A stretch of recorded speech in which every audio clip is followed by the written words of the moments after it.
Music by Tinku Tufan.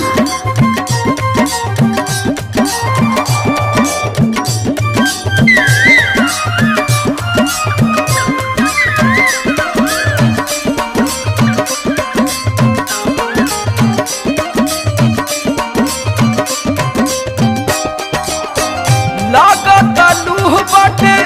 कापता रूह बाटे सुनी ना भलमुआ हो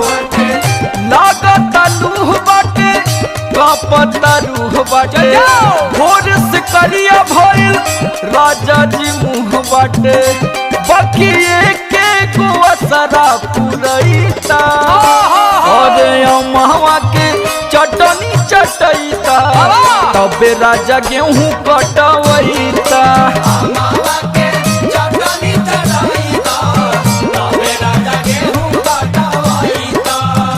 अरे जिया टिंकू तूफान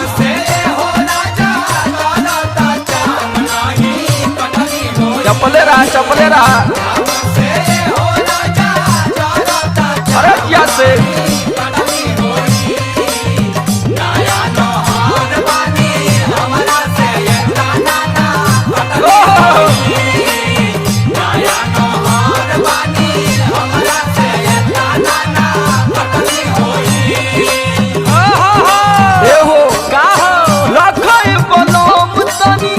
हमर ख्याल हो नाजुक शरीर बाटे नया बढ़ाल हो नाजुक शरीर बाटे नया बढ़ाल हो नाजुक शरीर बाटे नया बढ़ाल हो। हे राजा जी सुना बोला ये करे जा रखे बलम तनी हमर ख्याल हो नाजुक शरीर बाटे नया बढ़ाल हो अरे अभी नया पानी राजा जी सत्तू घोरिए के हमारा पियता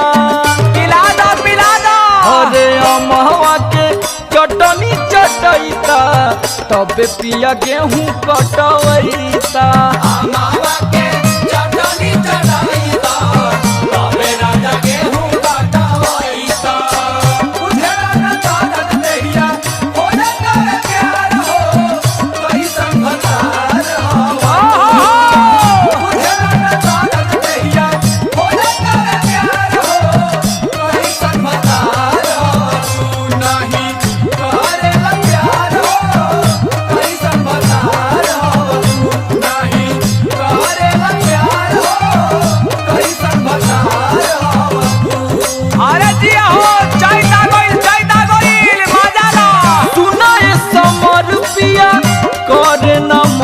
खेतवे में छोड़ी देता सारा धान हो खेतवे में छोड़ी देता सारा धान हो खेतवे में छोड़ी देता सारा धान हो। हे पिया जी का कहता रू बोला ना सुना ये समर पिया करे न मन हो खेतवे में छोड़ी देता सारा धान हो टिंकू रामन बिहारी के बोलैता अरे अमहवा के चटनी चटैता तबे पिया गेहूं कटवैता